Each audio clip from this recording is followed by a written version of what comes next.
Committee here on Tuesday the 4th of June in the Council Chamber at County Hall.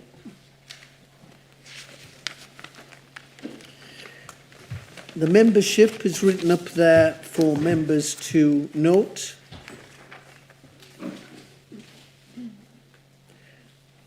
Have we any apologies for absence? Yes, Chair, I've received apologies from Councillors Ball, Lang, Reid and Watson. Thank you.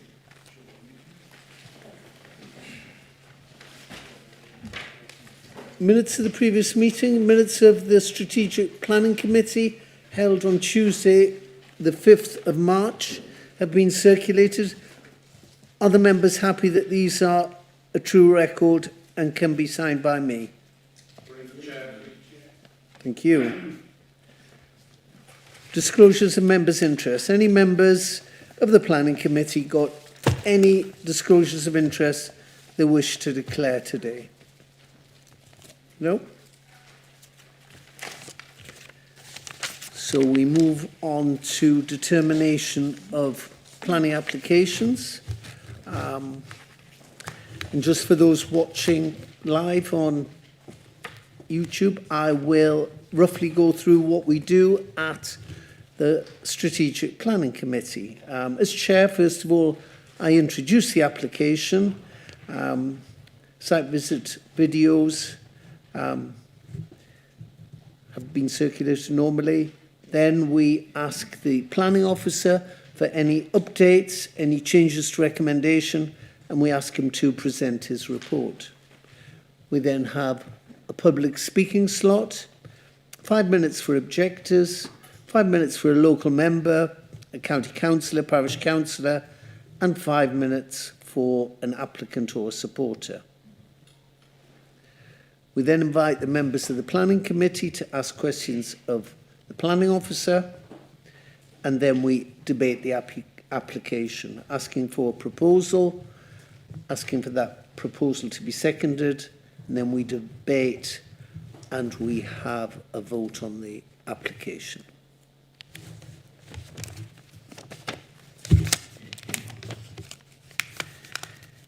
So, ladies and gentlemen of the Planning Committee, our first application this afternoon is on page 25, and it's a full planning application for the development of 3 college blocks, including external workshops, an energy centre, PV canopies, as well as associated hard standing, parking, landscape works, and creation of a mugger and football pitch. And this is for the Northumberland College at Site E, Wansbeck Business Park in Ashington. And I'm going to ask our planning officer, our senior planning officer, Mr. Ryan Soulsby, to take us through this application. Ryan, over to you, sir. Thank you, Chair. So there has been an addendum circulated to members ahead of the committee. That was just in relation to minor changes to conditions 2, 5 and 23, as well as informative number 7 on the officer report. There is a change to the recommendation. This was previously minded to approve. The application is now recommended for approval, subject to the securing of a Section 106 agreement, which will secure off-site biodiversity improvements, as well as the relevant planning conditions set out within the officer report. Moving on to the slideshow. So planning permission sought for the construction of 3 college blocks on land at Wansbeck Business Park, Ashington. Once developed, the site will form the new base for Northumberland College. The application site is located towards the northern boundary of Ashington, within the existing business park. Existing commercial units bound the site to the north and south, with the woodland strip bound in the south to the east. Access to the site would be via the internal Wansbeck Business Park Highway. This slide shows the proposed site layout, as well as 3D visuals of the development on site. The engineering and technology block is recognised as the most northern building on the site. The teaching block is the central building adjacent to the main car park, whilst the common block is located towards the southeastern corner of the site, where the main pedestrian entrance will be located. This slide shows the proposed elevations of the Commons building.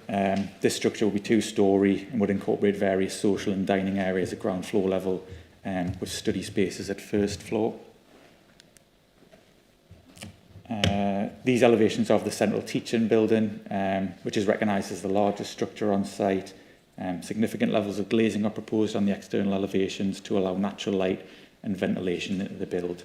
The main visitor entrance to this building will face onto the car park area, providing a recognisable building frontage. These plans show the technology building, which will be located towards the north of the site, adjacent to the existing Polar Crush commercial unit.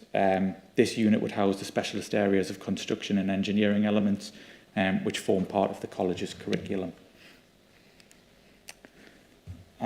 This slide shows the elevations of the external groundworks building, which will be at the rear of the technology building. The scale, massing and function of this structure are all ancillary to the technology block. And then this slide also shows 3D views of the teaching block. Various soft landscaping will be incorporated across the site, which provides both amenity and ecological value. Whilst there would be a biodiversity loss on site, the applicant has agreed to a financial contribution of £41,250 towards off-site biodiversity enhancement, which would be secured via Section 106 agreement. This slide shows site photographs from within the business park, from the adjacent footpaths and public highway. These are further photographs of the site facing north and south. On the first photograph, you can see the existing Polar Crush unit to the north. And these site photographs show the existing access to the business park, with the yellow star indicating the application site. So the application is recommended for approval, subject to the securing of a Section 106 agreement and relevant planning conditions set out within the officer report and associated addendum. Thanks, Chair.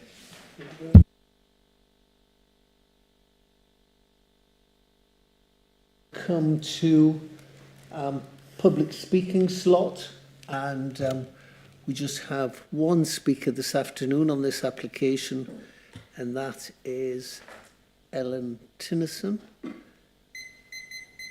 Ellen, you have 5 minutes to speak in support of the application. Over to you. Thank you, Chair.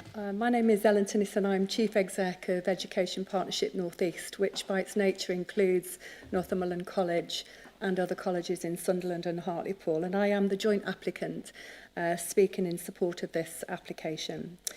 As you know, this is a major transformative investment of over £50 million for the people of Ashington, its surrounding areas and more broadly the county and north east of England. You've heard that we are seeking to construct on the land at Wansbeck Business Park, Rotary Way in Ashington, 3 college building blocks for technical and academic education and skills, associated hardstanding, parking, access landscape works, and a multi-use games, sports and football pitch site. We have agreed with the local planning authority, ward members, we have engaged with the local planning authority, ward members, employees and young people throughout the pre-application discussions and throughout the planning application process, and have sought to address concerns and suggestions made wherever possible.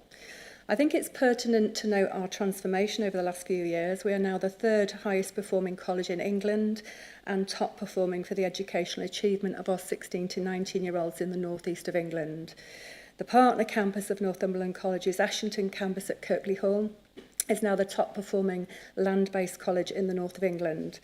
And from a place of insolvency in 2019, Northumberland College, and of course the college group, is categorised nationally as having good financial health in 2024, and the forecast trajectory is outstanding.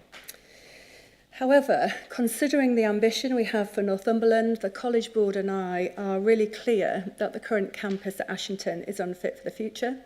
It is both constraining, and is preventing us from pivoting to create new futures that we all desire within the region in terms of skills and productivity.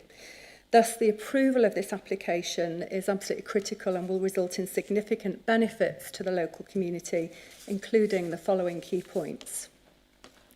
Firstly, the proposals will result in the state-of-the-art college facility, which will cater for 3,075 students, including students with special educational needs and disability and high needs, and will ensure the college's expansion strategy can be fulfilled into the future.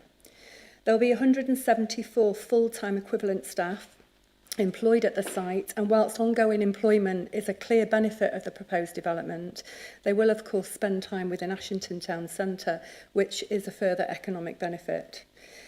Based on the proposed construction cost and the construction phase of around 1.4 years, it is estimated that the construction phase will provide circa 425 direct and 643 indirect construction jobs, which of course is considered a significant economic benefit. Supporting new entrants to the workforce and upskilling, the new build will see the development of academic and technical pathways aligned with employers and industries within the southeast of Northumberland and beyond. And a new clear benefit exists, particularly if the Blythe Estuary Strategic Employment Area continues to attract inward investment for energy and port-related industries. By 2026, the new build in Ashington will be bringing in 8 million of skills funding annually into the area and 3.5 million of apprenticeship provision in key areas such as engineering, manufacturing, automation, construction industries, renewables, as well as highways.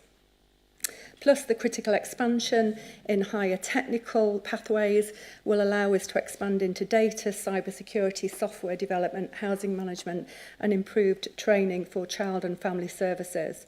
Of course, along with other pre-employability and business professional pathways.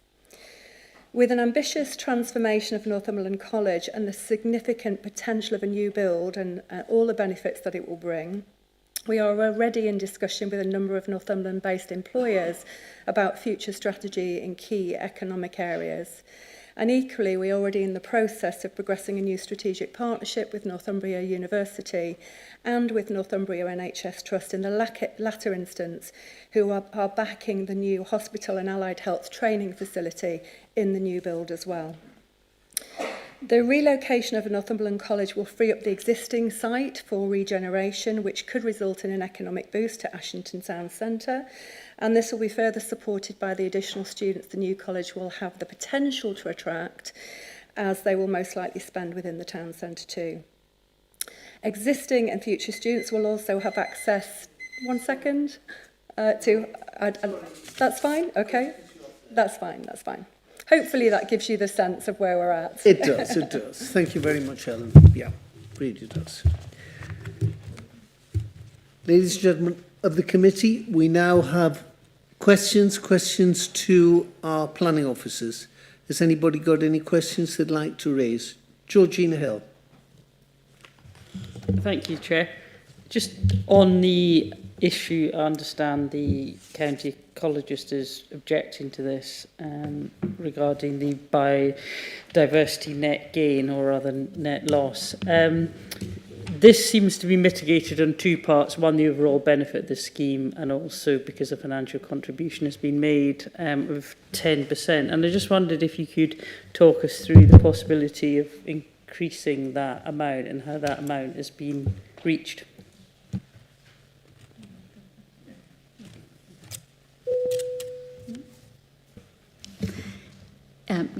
We expected members would want to talk about this, and that's why it's been key that we've been really transparent in the report about the expectations of biodiversity net gain. I think the starting point for this, and the most important point that members need to bear in mind, is that mandatory biodiversity net gain hadn't come in at the time that this application was submitted. So they are not bound by the mandatory biodiversity net gain scheme. So instead, what we're doing is looking at the loss of biodiversity on the site and applying it against our current Northumberland local plan. So the difference of that is that it is material. we want to understand what the loss is, and we've worked that out in a financial sum of money to offset that somewhere else. We have had really quite good and robust discussions with the applicants about the loss of biodiversity, and they too have taken this really seriously, and you'll see from some of the slides that we've got up, there's a lot of good biodiverse features within the campus on site, and that's what the Department of Education are always very keen to provide when they come to develop their new sites. But nonetheless, it doesn't replace the loss on the site, which is why they, through negotiation, they have realised that to offer nothing, although the viability of the scheme will be really tight, they have recognised that loss, and that is why there is that contribution to the sum of money that's there. So it is a material consideration, and it's something that you can put in the balance. But we felt, and the conclusion is there, that we felt that on balance, this scheme has so many other greater benefits that the loss of the biodiversity, and because it's not mandatory, could be offset. Thank you, Chair. Thank you. All right. Thanks, Chair. Following on from that biodiversity, I well recall this site long before it became a business park, and it was a coal field and coal mines. It's, for want of a better description, Chair, greener now than it's ever been, because it was never green. What biodiversity's been lost? Yes, I did notice that when we look back through the history of the site. But actually the baselining for biodiversity net gain comes at looking at the site today. So I understand what you know about the history of it, but you look at the baseline, and what we're seeing actually is a very nice greened site with vegetation on there, which is causing it to score quite high on the biodiversity net gain metrics, which is why the calculations work out as they were. So notwithstanding what your knowledge is of its previous use, we're looking at the baselining looks at what it is today. Okay. Thank you. Julie. Thank you, Chair. My concern is the parking spaces. 86 spaces, 5 of which will be for disabled people. 5 is not a lot, to be honest, because you still get people who have disabilities going to college. 68 cycle spaces, that's good, that is promoting greener travel. But when you look, there's going to be roughly about 174 staff members. I'll come back to 86 spaces. The staff members are pretty much, a lot of them will probably travel by car, because not all of them are going to be from Ashton or the surrounding area. You tend to get tutors coming in from all over the area.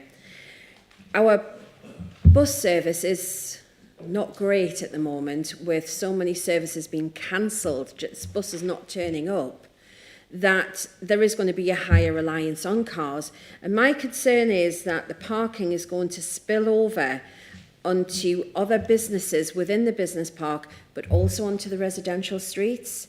Now, it's been some years since I've been to college. I went to college when I was 16. I didn't have a car back then. I couldn't drive, obviously. I was only 16. But I went back again probably about 20 years ago. And I did take the car, and I couldn't get parked for love nor money. And I honestly don't feel that 86 spaces, of only which 5 are for disabled people, is going to be sufficient for the size of the actual college and the numbers of students and staff members that will be attending. I appreciate maybe round about half of those 3,000 are going to be maybe 16 to 17. They're not going to drive. But a lot of people, when they're turning 17 now, they're getting through the driving test quite quickly and they're getting a car. So you're talking, potentially 1,500 learners plus 174 staff members, 86 spaces, 5 of which are disabled, and 68 cycle spaces. That to me is way under. Julie, Thank you. I'm very much hoping as well that, our new Northumberland line, our new rail line will really help, especially from that southeast corner coming in from Newcastle all the way up to Ashton. So I hope that's very much going to be a big tick. But I will let our expert, our highways man, welcome back, sir, give us his answer. Yeah, so obviously there's been a comprehensive transport assessment put in, and through discussions with the applicant, it's clear that not all staff are in all the time, and that's a key consideration. Furthermore, you'll see from the conditions that we've been quite robust in conditioning travel planning at the site, including an update of the plan that was submitted with the application within 6 months of today, if it is approved, which will take advantage of being able to resurvey staff, pupils and visitors potentially as to their travel means, including how would you get to the site, because with the build programme, those that are starting in September will be able to use the new facilities when it moves in. And that's, like I say, is within 6 months.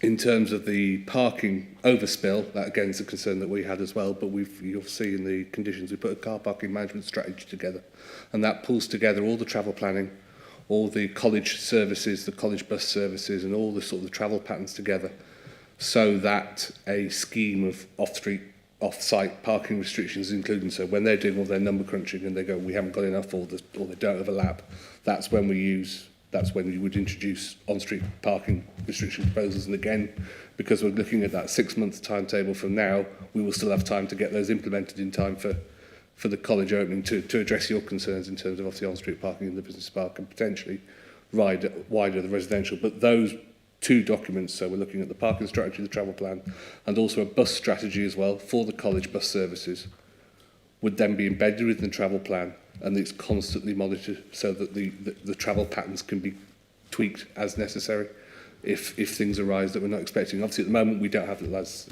Councillor Thorne said, we don't have the Northumberland line yet. We don't know what draw that's going to bring, but we will potentially in the autumn, where with some of the stations open, that we will be able to include that in like the baseline survey data that would then inform us moving forward into the site operating.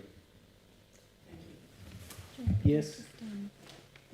Yeah, Councillor Foster, just to add to the technical detail that Matthew shared, the access to the college has been an ongoing conversation with the applicants, and they've done a lot of work to help improve those other modes of transport, to encourage students and staff alike to think about getting on the bus. So, for instance, on the main parkway there's going to be an upgrade to the bus shelters on both sides of the road, and there's going to be good footpath connectivity from the college to the bus stops, along with a token crossing there too. So what Northumberland plan is, really wants to try and promote accessible development and reducing the need to travel by car. So we are accepting lots of people will come on site via car, but there are also other good alternative provisions, and the Northumberland line is going to add to that. But as Matthew says, we have lots of ways of checking and surveying and making sure that that college is going to work where it doesn't cause severe highway impact with the car parking. Thank you, Chair. Thank you, Jodie. Any more questions? Yes, sir. Malcolm Robinson. Just to get back to biodiversity, you've moved it from the unilateral undertaking to a 106 discussion and agreement. I presume that's just because of what you said when the application was first talked about, and we didn't have that biodiversity in our regulations. And the 10% is agreed, I take it, that's not subject to negotiation. Yes, so it was moved from a unilateral undertaking to a Section 106 agreement. Basically, on the technicality, there's additional parties interested in the land, so it couldn't go under a unilateral undertaking. So the Section 106 agreement is just an alternative way to secure those contributions. It doesn't sort of impact the contributions or anything. And yeah, the 10% financial contribution, that's what's going to be secured under that Section 106 agreement. So that'll go towards off-site biodiversity enhancement, and that'll be on land within the council's ownership across Northumberland.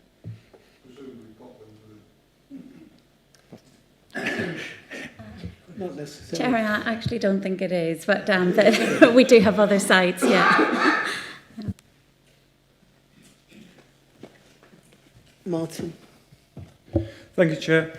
Going back to the travel thing, it was my understanding that Active Travel England was now a statutory consultee on all larger applications. I don't see them on the list of consultees. I just wondered whether they had input into. Obviously, this is a massive development for Ashington, and Active Travel is going to be the main way that people get there, hopefully. And I'm just wondering why they haven't been. Well, whether they have been consulted indeed, or if not, why not?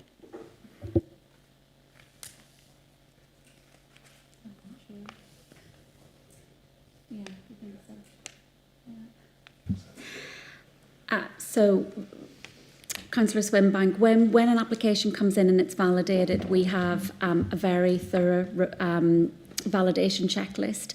So our validation team will go through all the requirements, and they would have probably looked at the Active England. Matthew's just whispering down the table. He thinks that perhaps this site hasn't been caught by the consultation, which is why they haven't been consulted on this application. And Ryan's just nodding. Yeah, that's exactly why. Their statutory guidance states applications over 5 hectares, and the site area for this application site is 2.27. So it falls under the statutory sort of consultation for Active Travel. Okay, well, that would explain it, obviously. But a site that's going to have 3,000 students on it, you would have thought it might have been a good idea to give them a bell and say, what do you think? In this kind of application, you know, big school sites, big college sites. It's just a thought for the future.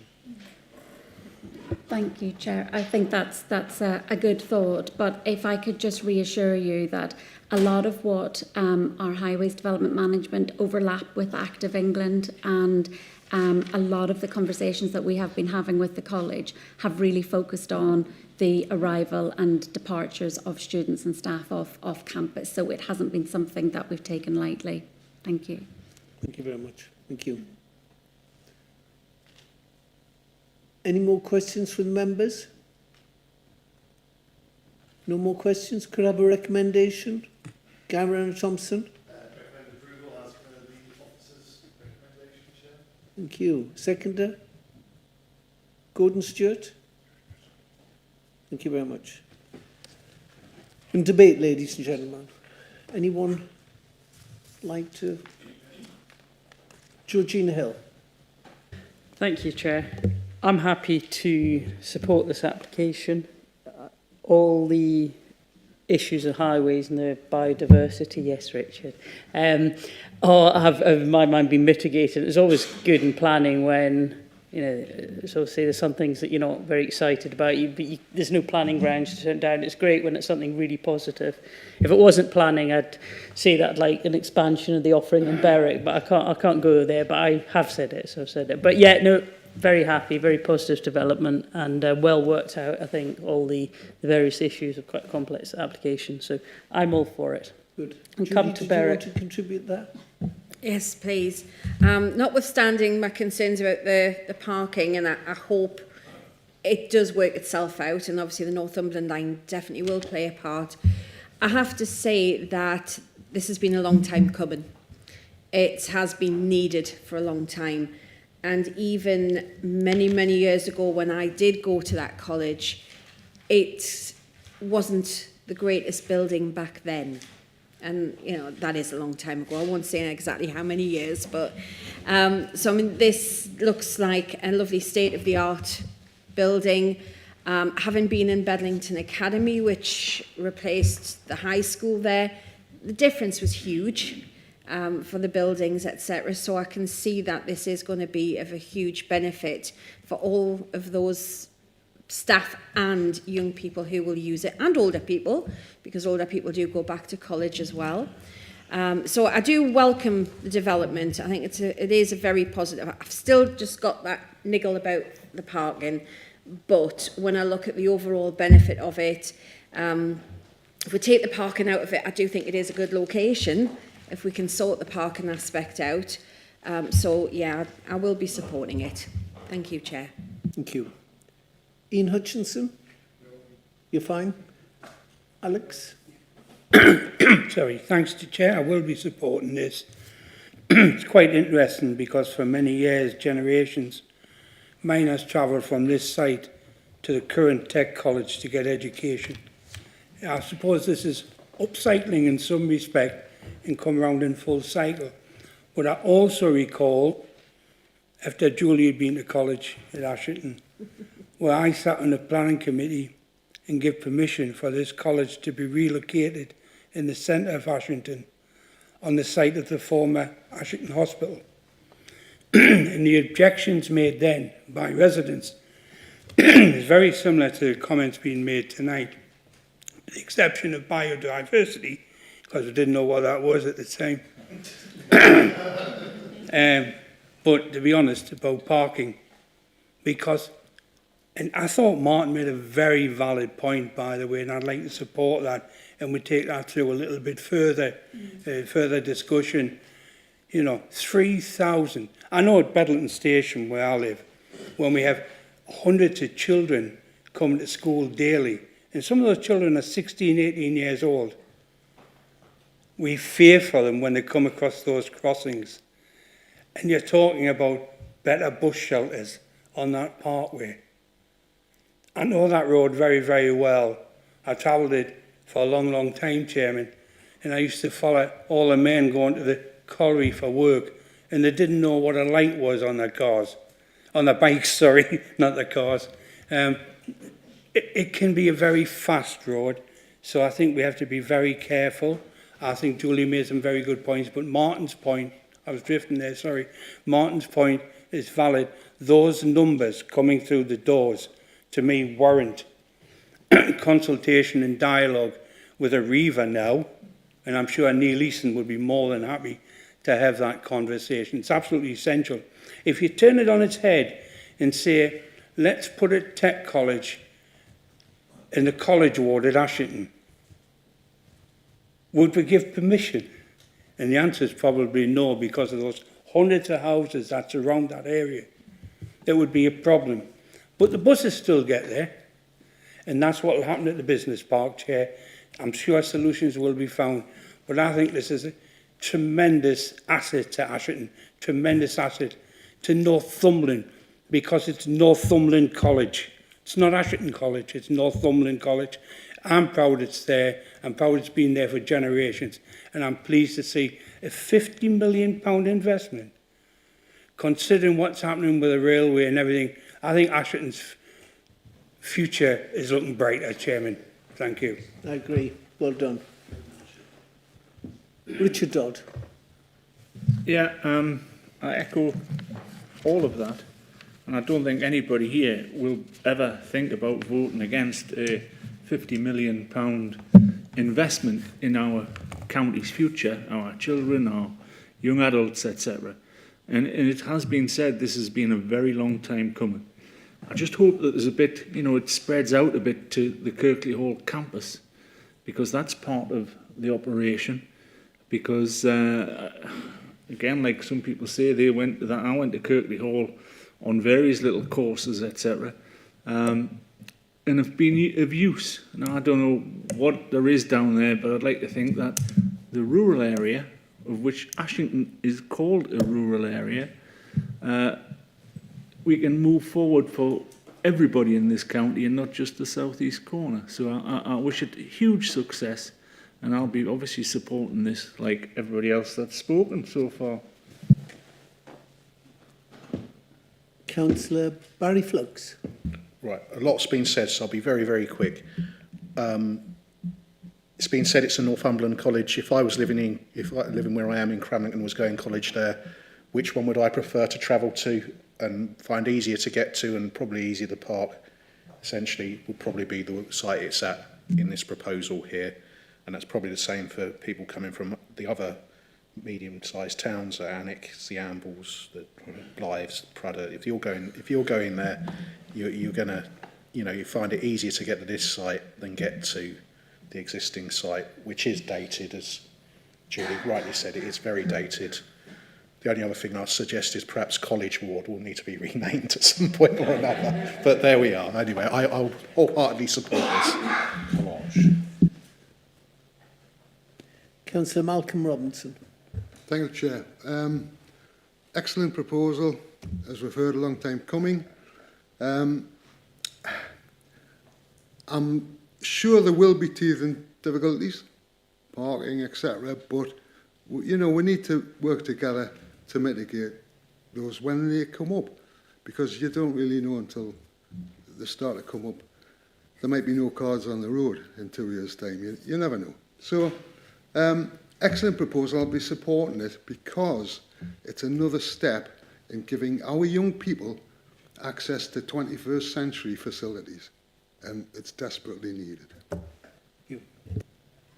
Martin. Thank you, Chair. Yes, I'll be definitely supporting this proposal. I mean, I would back pretty much everything that's been said this afternoon. What I really liked about this proposal, as well as everything that supports our young people, is the fact that it really is focusing on sustainability as this building and this whole campus.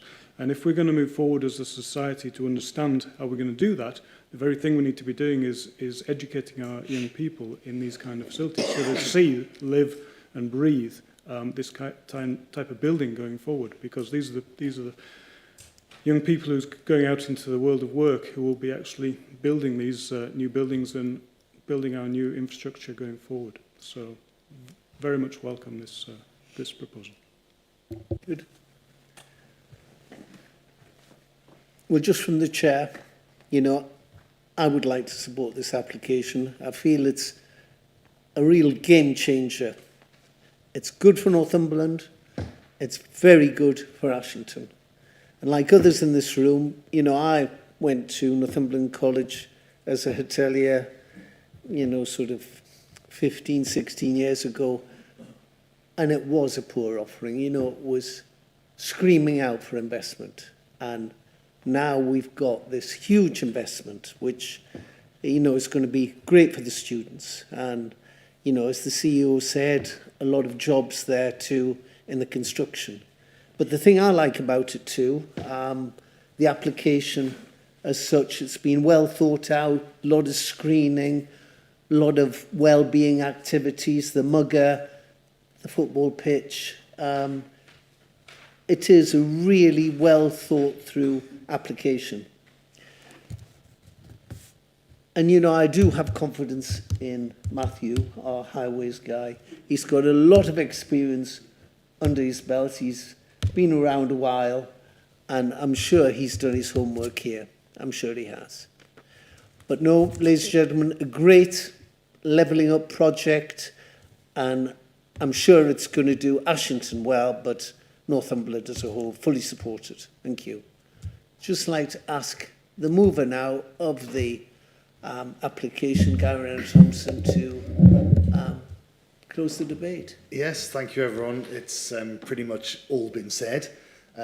It's no surprise that I would be in favour of this as the portfolio holder for Children's Services and Young People. The Council have worked very closely with the College and the Department of Education to get this investment into Ashington, which benefits the whole of Northumberland, and it's not the only investment programme that's going on with the college. The Kirkley Hall is definitely on there, as is Berwick, the campus at the new high school. So there's really exciting things happening in Northumberland with Northumberland College, and we all have to get fully behind it.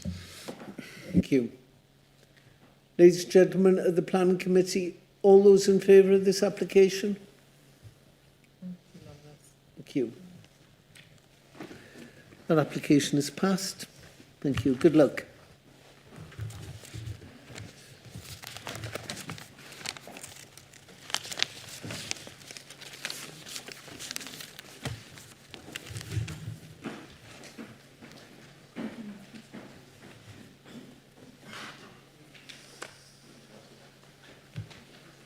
So Richard's speaking to this one, yeah? Yes.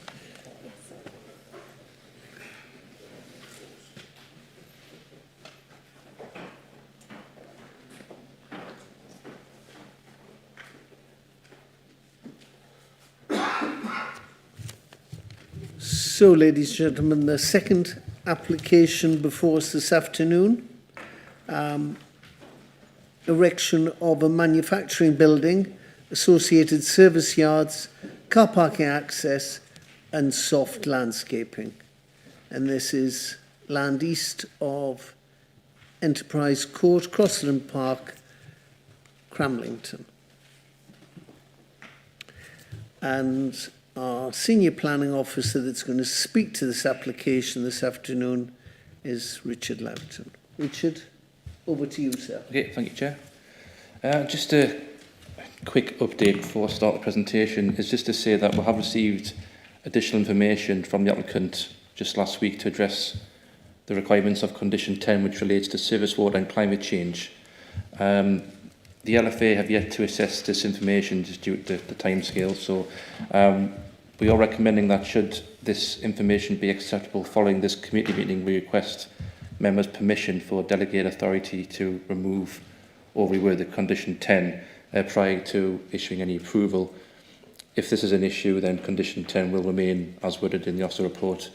I don't really consider this to be a huge issue. I think it's just we need more time to assess information just so it's not a pre-commencing condition for the applicant.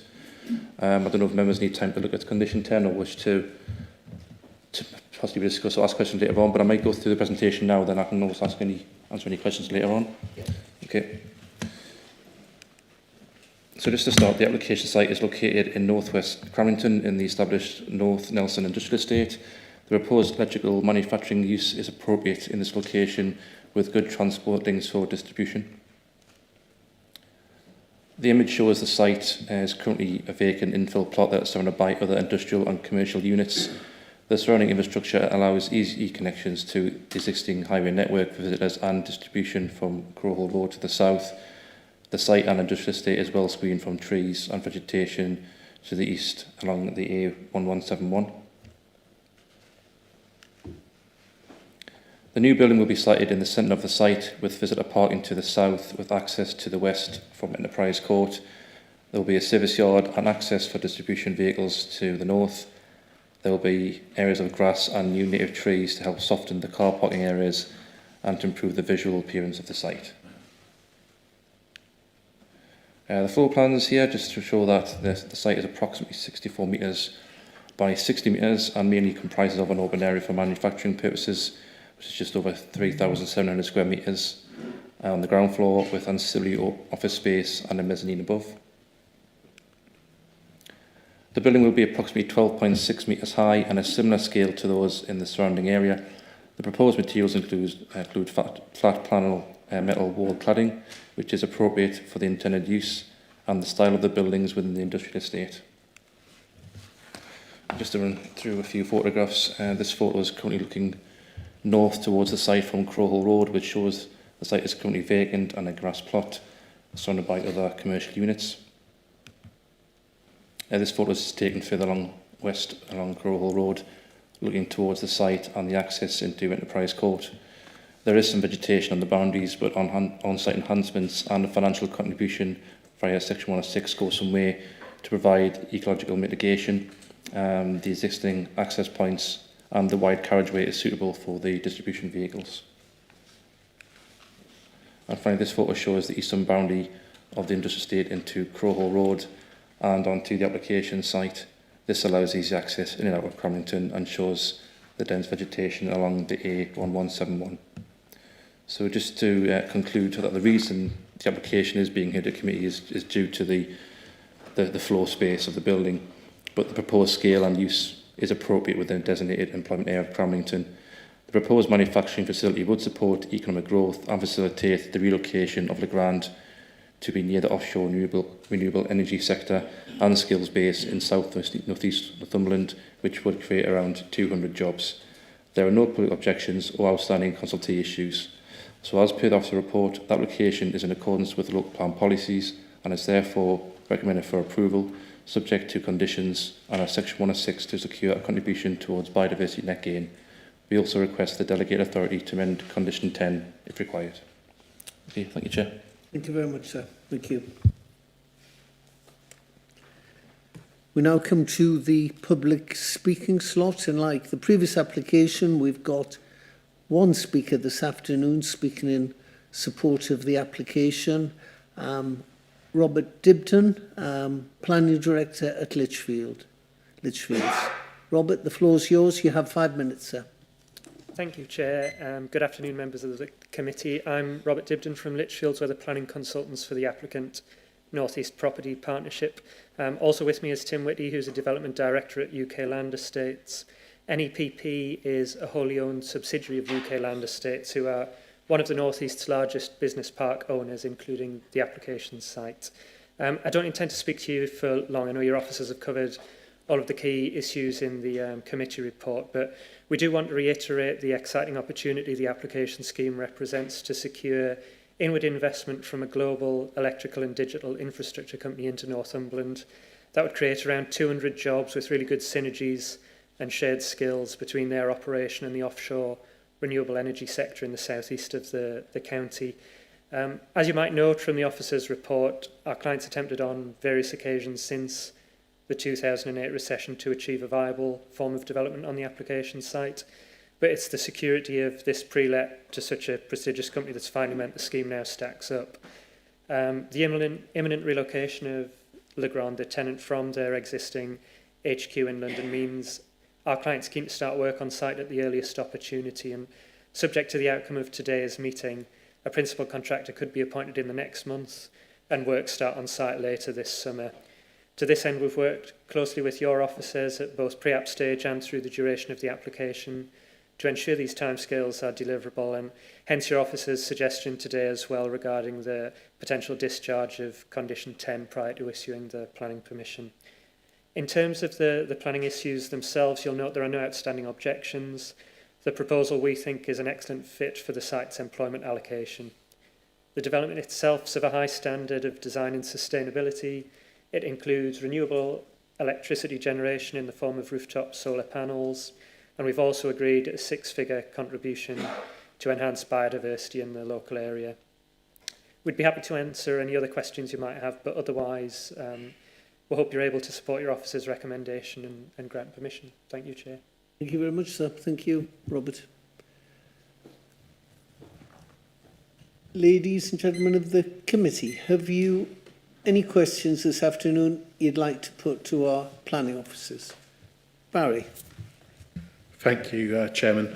I'm a local ward member for this area, and I do sometimes get businesses asking on the industrial estate, asking me about road safety.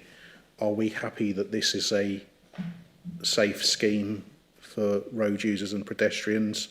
I noticed the comments on there about the wider need for pedestrian links to buses, but not this scale doesn't meet the criteria to hit that. But are we happy with that? Matthew? Yeah. So the transport statement was submitted with the application, which included a road safety assessment, which obviously included historic personal injury accident data. And there was nothing of concern that development of this size with this type of vehicular and pedestrian movements would result. In terms of the connectivity, we have secured some minor improvements to improve the existing footway sort of behind, sort of in that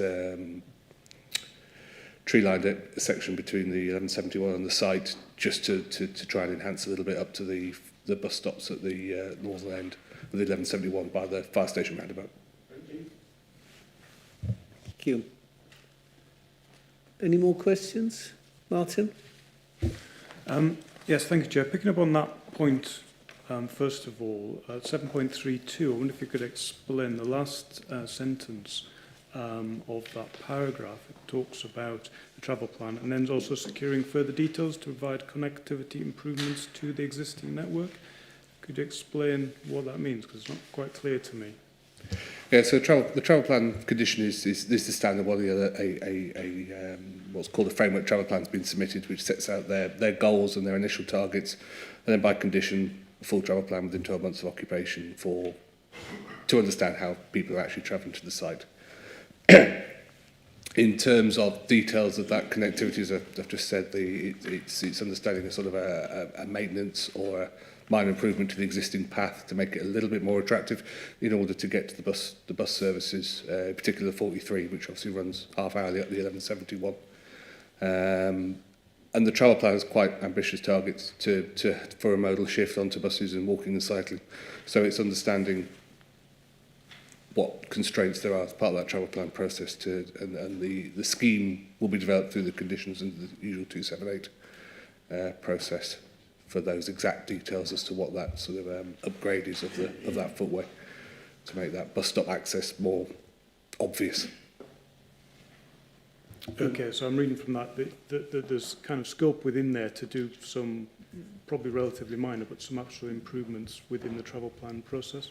Yes, so the travel plan process is about modal share and modal split and you know, changing people's travel patterns that are reflective, whereas getting the infrastructure in soon is creating that opportunity so that it isn't a barrier for when people first move onto site. Okay, thank you. And my other question was just with regard to... Could Elizabeth just contribute to that answer before you ask your other question? Again, similar to the previous scheme, we spent a long time looking at connectivity other than by car on this scheme too. And we did have some good discussions with the applicant here. Richard just put the site plan up on the screen as well. So just so that we can put this in context, members, there is a path that runs to the north of the site through those trees, and it connects to a bus stop out on the main road. There's a bus stop on both ends of the road. So what we are envisaging through the travel plan condition that Matthew's added is just that extra bit of maintenance, as Matthew says, to make it attractive, maybe some signage as well, and sort of a greater awareness of where not just the buses take you, but that footpath can take you further beyond to the north and connect to a cycle network as well. So just wanted to reassure you, Councillor Swinbank, that put quite a bit of discussion into trying to make sure that it was safe and it was going to be something that was going to be used.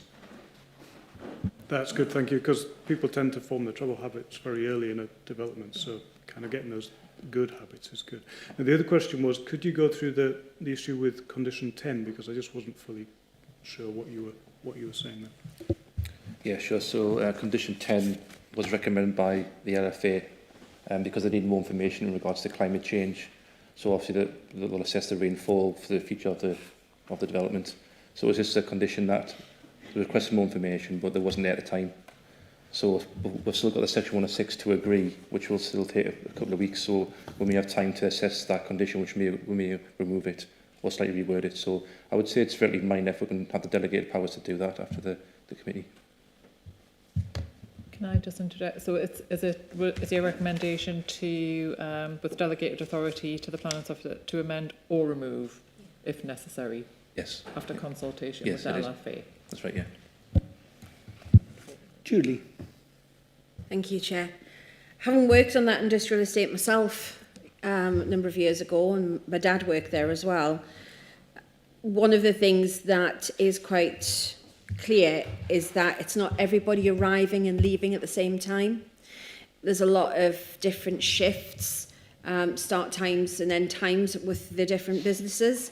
So we always found it wasn't too bad, even at the end of your particular day. You could get out quite easily with the traffic.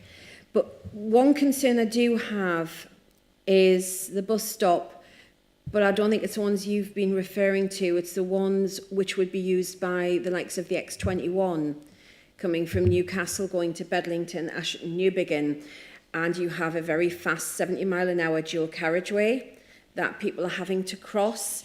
And I've had my heart in my mouth sometimes coming down that road and people taking risks running out in front of the traffic to make sure they catch a bus.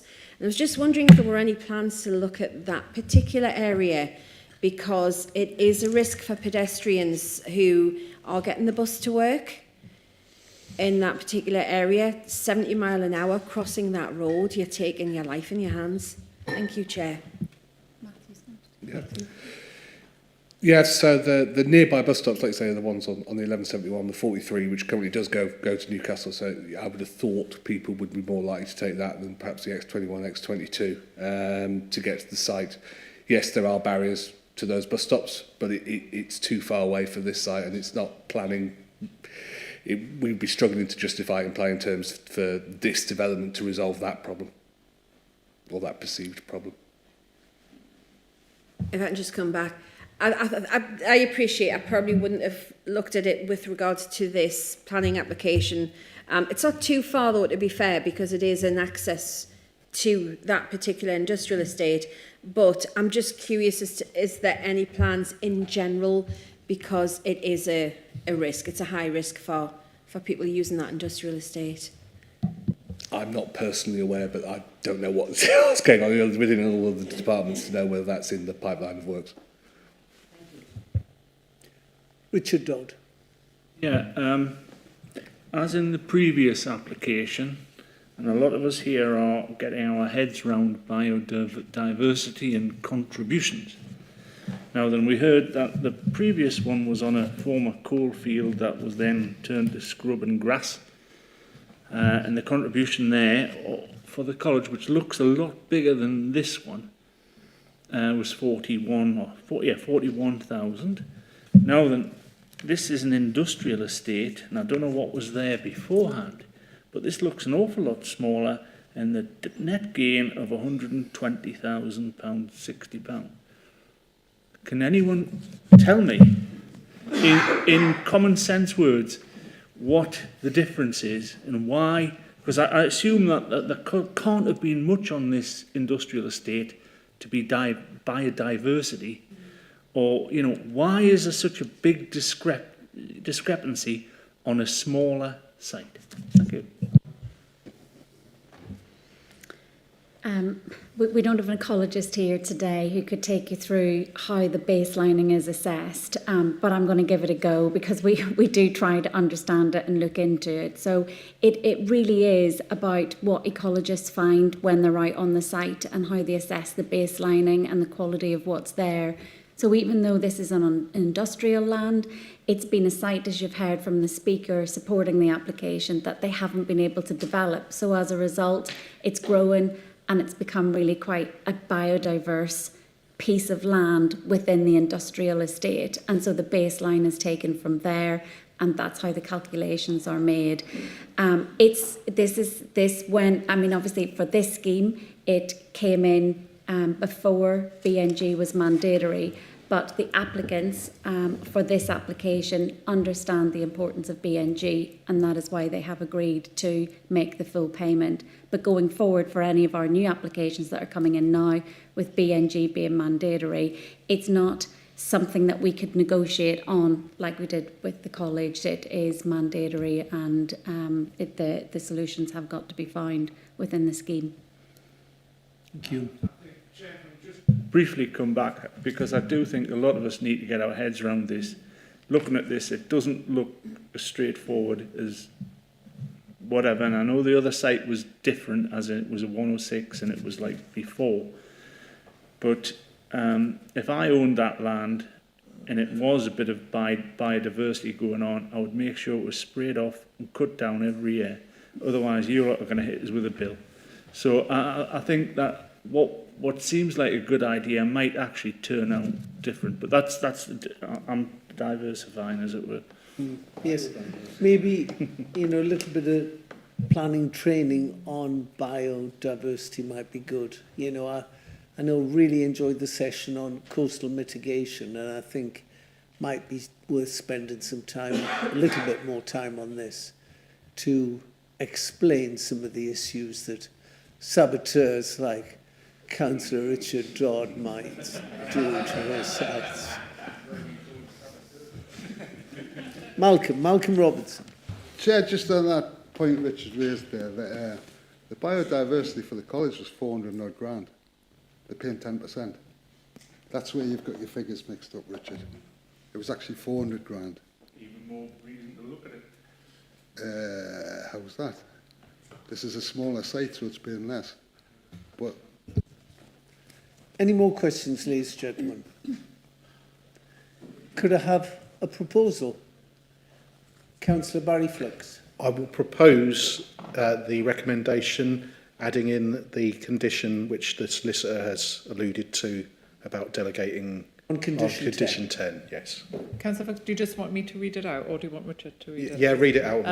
So the application be granted permission subject to a contribution towards biodiversity net gain of £120,060 to be secured by Section 106 agreement and the relevant planning conditions with delegated authority to the planning officer to amend or remove condition 10 if required after consultation with the LLFA. Don't know how many else there was there. That's what I will propose. Is it just the planning officer or is it the chairman of the strategic planning committee as well? Well, I think the officer said just the planning officer, so it's up to Councillor Fox whether he wants. Well, normally we're consulted as well. Well, Chair, would you like to be involved? I certainly would, sir. Well, let's add you in then. So delegated authority to planning officer in consultation with the chair. Lovely, thank you. Councillor Hutchinson. I've pleasure in seconding that. Any debate, ladies and gentlemen? No debate. One little chip in from the planning chair, if I might. You know, this is an exciting application. We establish a renewable energy sector, and then you get companies like Legrand coming along wanting to invest. It really works well. It does. It's so pleasing to see it happen. You know, we had the cable laying company come along fairly recently and establish their business. Now we've got the relocation of a London outfit. So, you know, I say, come on, Legrand, build your building, get the jobs going. Great for our economy. Well done. Councillor Flux. Oh, a question. Sorry, Julie. I think as well, just to add, it's bringing employment to the area, which is always welcome, but it also has the potential to bring spend into Cramlington, particularly the town centre. As again, I said, I used to work on that industrial estate. The amount of times at lunchtime we nipped up into Manor Walks and, you know, we spent money there. So again, it's an addition there to the local economy as well as employment. Money in so your very pocket. much welcomed, yes. Yeah. Well done. Okay, Barry, over to you. Yeah, I'll sum up. I am the local ward member for this area. It is an industrial estate. At the end of the day, it's always, always, for how many decades been an allocated site for this kind of thing, and it should be welcomed, and I do welcome it. I'm pleased there are some efforts to improve the access to the bus station, the bus stop on Crowhall Lane, which is not the best bus stop, I have to say. And it wouldn't be right to ask them to contribute to the road on the other side. It is a significant hop from one side of the industrial estate to the other, but it is something I'd like to see happen because I share the concerns that Councillor Foster raised. I don't think I dare comment about people relocating from London to Cramlington, but there we are, as you alluded to. But anyway, I'd support this, and I hope that all colleagues will support this application. Thank you very much, sir. Ladies and gentlemen of the Planning Committee, all those in favour of this application? That's unanimous. They're unanimous. Oh, we're doing well today. Thank you.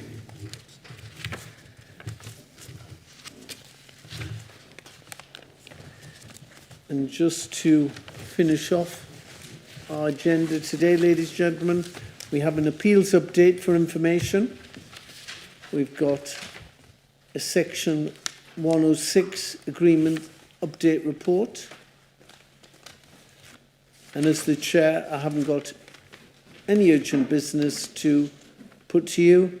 I'd just like to thank you for your attendance today and your contributions, and just say well done. It's been a very good